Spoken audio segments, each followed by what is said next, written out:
Wow, there are so many people mad at Amazon Prime right now. It is an absolute crap show, a dumpster fire, and we need to talk about this. So, like many of you watching this, I've had Amazon Prime for years, to the point where I don't even know what my subscription fee is anymore. I just have it do an auto renewal because I use it all the time.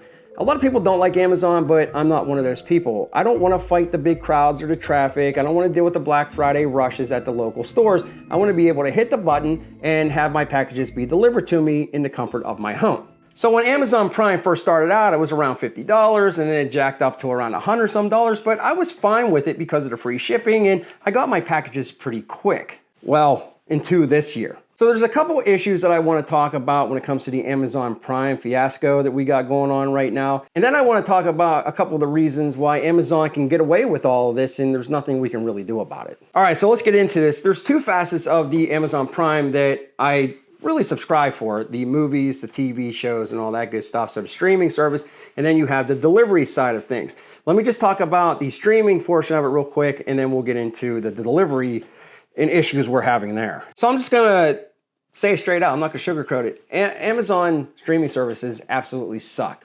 It doesn't matter what movie I wanna see. For some reason, it's either never available on Amazon Prime Video, or they have it and then they wanna charge you a crazy amount of money to watch it. So if I'm paying for my Amazon Prime, now I have to watch commercials unless I upgrade to a more expensive package. And then if I do upgrade to a more expensive package, if I want to watch a movie, I still have to pay $20 for that movie in my own home. And it doesn't even have to be a newer movie. It can be an older movie that I haven't seen for years. And then on top of that, if I wanted to watch a show called maybe The Goldbergs, well, now if I wanted to buy the whole season, it's going to run me a lot of freaking money. If I wanted to buy each episode, it's going to cost me even more money. It's a crazy amount of money for a streaming service that I already pay for just to watch shit on TV. So that's an absolute joke. But my main issue comes with the delivery and the 2-day Prime. This is where a lot of people are getting really upset with Amazon. Now I know this is the busiest time of year. It's Christmas time and there's more people buying things online than usual throughout the rest of the year.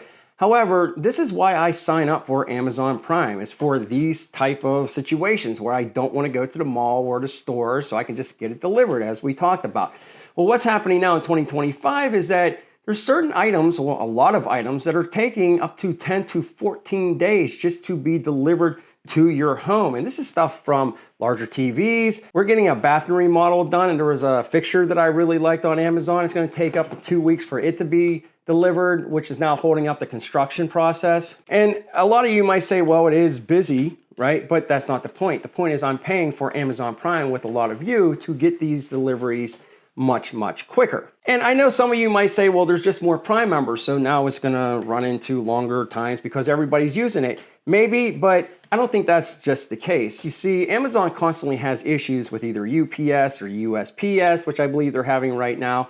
And it all comes down to money. And Amazon, just like so many other companies, seem to get to a size where the customer and the customer complaints just don't matter to them anymore. You see, a local mom and pop store, say a camera store, if they wanted to sell you a camera and you weren't happy with their service and you ended up leaving them a bad review, well, they might only have 40 or 50 reviews on Google. And that one bad review might actually damage your reputation, where Amazon is just too big to fail. If you leave a bad review on Amazon, which there are many, nobody cares about that. People know that they're going to get a crappy service with Amazon now, and they just put up with it. But my issue is this. So when I'm paying $100 and some per year for the 2-day or 1-day delivery, such as Amazon Prime, and I'm getting it to 10 to 14 days, I understand that I signed a contract that they can screw me any way they want and there's nothing I can do about it. But if you think about it, why aren't we getting some type of refund? If I'm paying that much money for a 2-day delivery and I'm getting a 14-day delivery on my items, shouldn't I get some type of refund on this?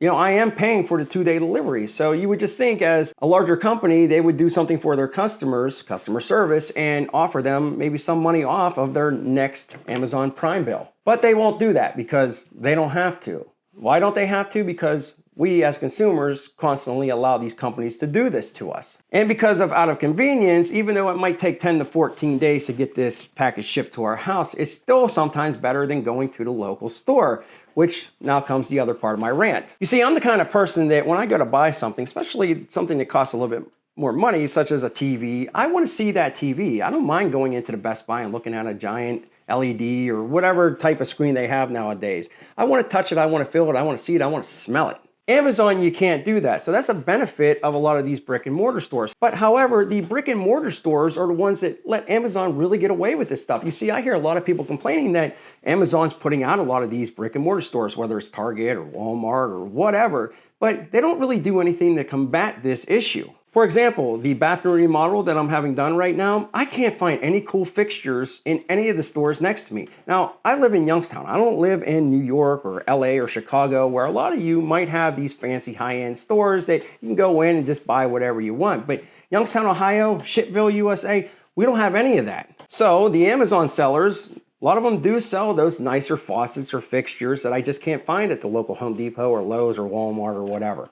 But the bigger issue is that it seems like these big box stores just don't care. Now, I understand there is some limited real estate when it comes to these stores and what they're able to put into it. But my local Best Buy, it's a large Best Buy, and they are constantly empty. The shelves never have anything on them. It's actually kind of a joke. So maybe I wanted to go out and buy a camera. I would go online and I would see that camera on Amazon and it would say 10 to 14 days. But I might say to myself, you know what? I want this camera now. So I go to Best Buy. I'm using an R6 Canon. I want to upgrade to the R6 Mark III. I can't buy anything like that in the store. I have to order it online, which also takes a little while for it to get to me. Best Buy really doesn't carry the best of the best. They just carry what consumers would probably pay a little bit for. If I wanted to buy a new camera, they're not going to carry a really nice mirrorless camera. They're going to carry something that was out about 7 years ago and push it on the consumer. And a lot of those people don't care or just don't know that they're buying a not so good camera. They just see the large fancy body and say to themselves, oh, this will do the trick for our future vacation or whatever I'm using the camera for. And many of the times that I walked into a Best Buy or my local Home Depot, I would ask somebody, hey, I'm having trouble finding this. Do you know if it would be carried in store? And the first response that I get from a lot of the employees is, well, did you check online? That sort of defeats the purpose of why I'm actually in the store. Number one, I don't want to shop online all the time. Again, I want to feel or see the product that I'm buying, or I might need it right away. Number two, if I buy it online, why do I need you? Like, aren't you worried about losing your job or not having a job because I'm just buying everything online? I mean, don't get me wrong. If there's a person working there and they know that we don't have this, you would say check out online, but a lot of these people that work in the store, they don't know if they carried it or not. They get the, I don't know. Have you checked online? It just drives me nuts. I mean, this is your job security. You want me to buy in store because that's where you're working. You're working in store. You're not an operator. You're not working online. You're working right here. I'm literally telling you, I want to give you my money, but you don't want to take my money. You want me to go somewhere else online. And why would I buy it from Best Buy online? I would just buy it on Amazon, because here's the other thing. I'm already paying for Amazon Prime. I don't want to go buy something on Target or buy something on Walmart because I'm paying for a service to get my delivery in 1 to 2 days. It's all very frustrating.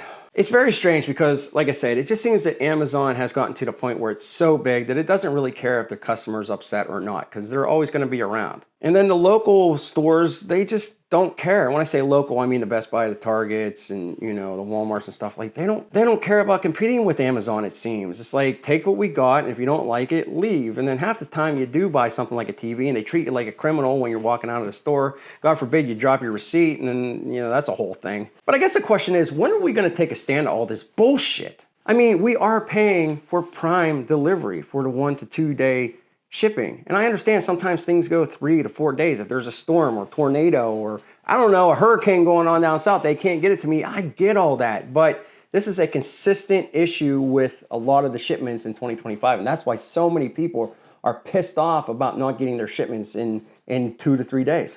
We really need to stick together sometimes. I think we need, as a consumer base, to come together and tell these companies enough is enough. But we won't. We'll continue paying our $100 Amazon Prime membership and continuing to get more charges for our streaming services. And we'll continue waiting 2 weeks for, you know what? Nah, I'm going to cancel my Amazon Prime today.